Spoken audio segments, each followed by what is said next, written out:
Hello అండి, welcome to my channel Suma cooking. ఈరోజైతే చాలా టేస్టీగా స్పైసీగా ఉండే చికెన్ చారు ఎలా ప్రిపేర్ చేసుకోవాలో చూద్దాము. దీన్ని మనకు సూప్ అంటారు, అలాగే షోర్వా అని కూడా అంటారండి. మేమైతే చికెన్ చారు అంటాం అన్నమాట. అయితే ఈ చికెన్ చారుకి మనకి చికెన్లో ఉన్న బోన్స్ అలాగే స్కిన్తో చేసుకుంటేనే చాలా టేస్టీగా ఉంటుందండి. దానికోసం నేను 1 కేజీ వరకు చికెన్ తెప్పించేసి దాంట్లో ఉన్న బోన్స్ అలాగే స్కిన్ సపరేట్ చేసేసాను. సపరేట్ చేసుకొని ఒక బౌల్లోకి వేసుకొని శుభ్రంగా కడిగేసుకున్నానండి. ఇప్పుడు తర్వాత దాంట్లో ఒక పావు టీ స్పూన్ వరకు పసుపు, 1 టేబుల్ స్పూన్నర వరకు అల్లం వెల్లుల్లి పేస్టు, అలాగే రుచికి సరిపడినంత సాల్టు, ఇంకా కారం మట్టుకు ఒక 2 టేబుల్ స్పూన్ల దాకా యాడ్ చేస్తున్నానండి. కొంచెం మనకి సూప్ అనేది స్పైసీగా ఉంటేనే చాలా బాగుంటుంది. ఇంకా మీ స్పైసీని బట్టి కారం అనేది వేసుకోవచ్చండి. ఒక 2 టేబుల్ స్పూన్ల వరకు నేను కారం వేసేసుకొని ఇదంతా బాగా మిక్స్ చేసేసుకోవాలి. ఇలా బాగా మిక్స్ చేసేసుకొని మూత పెట్టుకొని ఒక 10 నిమిషాలు పక్కన పెట్టేసుకుందాము. తర్వాత ఒక మిక్సీ జార్ తీసుకోవాలి. దాంట్లో ఒక ఉల్లిపాయని ఇలా చిన్న చిన్న ముక్కలుగా కట్ చేసుకొని వేసుకోవాలి. అలాగే ఒక 2 టమాటాలని కూడా కట్ చేసుకొని వేసుకోవాలి. దీంట్లో ఎండు కొబ్బరి కూడా వేసుకోవాలండి. ఒక చిన్న ముక్క వరకు ఎండు కొబ్బరిని సన్నగా కట్ చేసుకొని వేసుకోవాలి. ఇందులోనే కొద్దిగా కొత్తిమీర, కొంచెం పుదీనా కూడా వేసేసుకోవాలండి. ఇంకా తర్వాత దీంట్లో ఒక గుప్పెడు వరకు బ్రౌన్ ఆనియన్స్ కూడా వేసేసుకోవాలి. మనకిది టేస్ట్ మటుకు చాలా బాగుంటుందండి. నిజంగా ఒక్కసారి అయితే తప్పకుండా ట్రై చేయండి మీరు. చూసారు కదా, ఇదంతా మనం మెత్తగా గ్రైండ్ చేసుకోవాలి. వాటర్ ఏం లేకోకుండానే గ్రైండ్ చేసుకోవాలండి. ఇలా గ్రైండ్ చేసుకున్నదంతా ఇప్పుడు పక్కన పెట్టేసుకొని స్టవ్ పైన అయితే ప్యాన్ పెట్టేసుకొని ఆయిల్ వేసుకున్నాను. ఆయిల్ కొంచెం వేడయ్యాక దాంట్లో మసాలాలన్నీ వేసుకోవాలి. ఒక 2 దాల్చిన చెక్క ముక్కలు, ఒక 6 నుంచి 7 వరకు మిరియాలు, ఒక 2 బగారా ఆకులు, ఒక 4 లవంగాలు, ఒక 2 ఇలాచీలు వేసుకొని ఒక అర నిమిషం పాటు మసాలానంతా బాగా ఫ్రై చేసుకోవాలి. ఇవి కొంచెం ఇలా ఫ్రై అయ్యాక ఇప్పుడు దీంట్లో సన్నగా కట్ చేసుకున్న వెల్లుల్లి రెబ్బలండి ఒక 6 నుంచి 7 వరకు పొట్టు తీసేసుకొని సన్నగా కట్ చేసుకొని వేసుకోవాలి.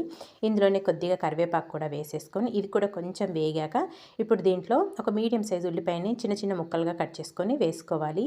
2 పచ్చిమిర్చి చిన్నగా కట్ చేసుకొని వేసేసుకొని ఇదంతా బాగా మిక్స్ చేసేసుకొని ఫ్రై చేసుకోవాలండి. మరీ మనకు బాగా ఫ్రై కావాల్సిన అవసరం లేదు. కొంచెం సాఫ్ట్గా మగ్గితే సరిపోతుంది. ఒక 2 నిమిషాలు మగ్గించుకుంటే సరిపోతుందండి. ఉల్లిపాయ ముక్కలు కొంచెం ఇలా సాఫ్ట్గా మగ్గాక ఇప్పుడు దీంట్లో ఒక హాఫ్ టీ స్పూన్ వరకు అల్లం వెల్లుల్లి పేస్ట్ వేసుకోవాలి. మనం ఆల్రెడీ చికెన్కి పట్టించేసాము కాబట్టి ఒక హాఫ్ టీ స్పూన్ వరకే ఆయిల్లో వేసుకొని పచ్చివాసన పోయేదాకా బాగా ఫ్రై చేసుకోవాలి 1 నిమిషం పాటు. ఇదంతా చక్కగా బాగా ఫ్రై అయిపోయాక ఇప్పుడు దీంట్లో మనం గ్రైండ్ చేసి పెట్టుకున్న టమాటా ఉల్లిపాయ పేస్ట్ అంతా ఆయిల్లో వేసేసుకోవాలండి. ఇలా వేసేసుకొని ఇదంతా బాగా మిక్స్ చేసేసుకుందాము.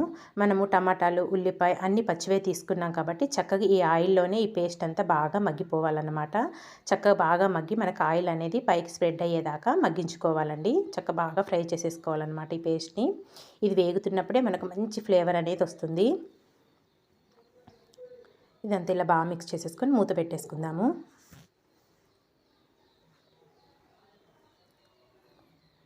చూసారు కదా, ఇక్కడ చక్కగా బాగా వేగిపోయిందండి. చక్కగా ఇలా ఆయిల్ అనేది మనకి బాగా ఇలా పైకి స్ప్రెడ్ అయ్యాక ఇప్పుడు ఇదంతా ఒక్కసారి బాగా మిక్స్ చేసేసుకుందాము. మనకి పచ్చివాసన కూడా పోవాలండి. అలా పోతేనే మనకి కర్రీ అనేది టేస్టీగా ఉంటుంది, చారు అనేది, చికెన్ చారు. తర్వాత ఇప్పుడు ఇదంతా కలుపుకున్నాక ఇప్పుడు దీంట్లో ఒక హాఫ్ టీ స్పూన్ వరకు గరం మసాలా పొడి, ఒక హాఫ్ టీ స్పూను ధనియాల పొడి, అలాగే మనము చికెన్కి అల్లం వెల్లుల్లి పేస్ట్ ఇవన్నీ పెట్టుంచాం కదా, చికెన్ అంతా దీంట్లో వేసేసుకోవాలండి. ఉప్పు కారం పెట్టుకొని ఒక 10 నిమిషాలు నానబెట్టుకున్నాం కదా, చాలా బాగుంటుంది. ఇలా ఇదంతా వేసేసుకోవాలన్నమాట. చికెన్ని వేసేసుకొని ఇదంతా ఒక్కసారి మళ్ళీ బాగా మిక్స్ చేసేసుకుందాము.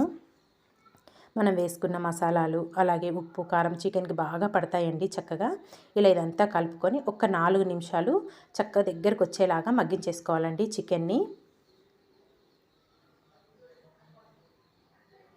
ఈ చికెన్ కూడా ఆయిల్లోనే బాగా మగ్గిపోతుందన్నమాట. ఒక్క 4 నిమిషాలు అయితే సరిపోతుందండి. మూత పెట్టుకొని దగ్గరికి మగ్గించేసుకుందాము. మనకి చికెన్ చారు అనేది వేడి అన్నంలోకైనా లేదంటే బిర్యానీ రైస్లోకైనా వెజిటేబుల్ రైస్లోకైనా చపాతీలోకైనా చాలా బాగుంటుందండి. మనము మినపదోసలు వేసుకుంటాం కదా, మినపదోసల్లో కూడా ఈ చికెన్ చారు అనేది సర్వ్ చేసుకొని తినండి. సూపర్ టేస్టీగా ఉంటుందండి. నిజంగా నేను చెప్పడం కాదు, మీరు ఒక్కసారి అయితే ట్రై చేయండి. నేను చూపించిన విధంగా అయితే ఒక్కసారి చికెన్ చారు అయితే ట్రై చేయండి. నిజంగా మీ అందరికీ చాలా బాగా నచ్చుతుంది. చూసారు కదా, ఒక 4 నిమిషాల తర్వాత అయితే మనం వేసుకున్న చికెన్కి మసాలాలన్నీ పట్టేసినాయి. చక్కగా వేగిందండి. ఒక 4 నిమిషాలు బాగా వేయించుకున్నాం కదా, చక్కగా ఇలా బాగా మగ్గాక ఇప్పుడు దీంట్లో ఒక 4 గ్లాసుల వరకు వాటర్ యాడ్ చేసుకోవాలి. వాటర్ కొంచెం ఎక్కువే పోసుకోవాలండి. మనం చేసుకునేది చికెన్ చారు కాబట్టి వాటర్ కొంచెం ఎక్కువే పోసుకోవాలి. నేనైతే ఇక్కడ ఒక 4 గ్లాసుల వరకు వాటర్ యాడ్ చేసేసుకున్నాను. ఇలా వాటర్ యాడ్ చేసుకున్నాక ఒక్కసారి సాల్ట్ చెక్ చేసుకోండి. మనం ఓన్లీ కూరకు సరిపడానే పెట్టుకున్నాం కదా, సాల్ట్ అనేది వేసుకున్నాం కదా. ఇప్పుడు దీంట్లో మనం వాటర్ కూడా యాడ్ చేసుకున్నాక ఒక్కసారి సాల్ట్ చెక్ చేసుకొని సాల్ట్ వేసేసుకోవాలి. తర్వాత దీంట్లో సన్నగా కట్ చేసుకున్న పుదీనా కూడా వేసేసుకోండి. పుదీనా ఫ్లేవర్తో మనకి చికెన్ చారు అనేది ఎక్సలెంట్గా ఉంటుందండి. ఇలా వేసేసుకొని బాగా ఉడికించేసుకోవాలండి. ఒక 10 నుంచి ఒక 12 నిమిషాల వరకు చక్కగా కుక్ చేసుకోవాలి మనము. చూసారు కదా, ఇక్కడైతే నేను ఒక 12 నిమిషాల తర్వాత అయితే మీకు చూపిస్తున్నానండి. చికెన్ చారు అయితే రెడీ అయిపోయింది. ఫ్లేవర్ మటుకు చాలా బాగా వస్తుందండి. స్పైసీగా మనం వెల్లుల్లి వేసుకున్నాము, మిరియాలు వేసుకున్నాము, చాలా బాగుంటుందండి. మసాలాలు అన్నీ వేసుకున్నాం కదా, టేస్టీగా ఉంటుంది. మనం దానికి తోడు బ్రౌన్ ఆనియన్స్ గ్రైండ్ చేసి వేసుకున్నాం కదా, చాలా బాగుంటుంది. ఇంక ఇప్పుడు లాస్ట్లో స్టవ్ ఆఫ్ చేస్తామనేటప్పుడు సన్నగా కట్ చేసుకున్న కొత్తిమీర, కొద్దిగా కసూరి మేతిని నలుపుకొని ఇలా వేసేసుకోవాలండి. ఇలా వేసుకొని ఇదంతా బాగా మిక్స్ చేసేసుకొని ఇంకా దీన్ని ఒక సర్వింగ్ బౌల్లోకి తీసేసుకోవడమే. ఇంతే అండి, ఎంతో టేస్టీగా అయితే మనకి చికెన్ చారు అయితే రెడీ అయిపోయింది కదా. చూసారు కదా, నేను ఇక్కడ చక్కగా ఒక సర్వింగ్ బౌల్లోకి అయితే తీసేసుకున్నాను. ఇంకా వేడి వేడి రైస్లోకి సర్వ్ చేసుకొని తింటే అసలు చాలా అంటే చాలా బాగుంటుందండి. నిజంగా ఫ్లేవర్తోనే మనకి కడుపు నిండిపోతుంది, అంత బాగుంటుంది. తప్పకుండా మీరైతే ఈ చికెన్ చారుని ట్రై చేసి మీకు ఎలా వచ్చిందో నాకు కామెంట్ చేసేయండి. ఇలాంటి మంచి మంచి వీడియోస్ కోసం అయితే మరి నా ఛానల్ని సబ్స్క్రైబ్ చేసుకోండి.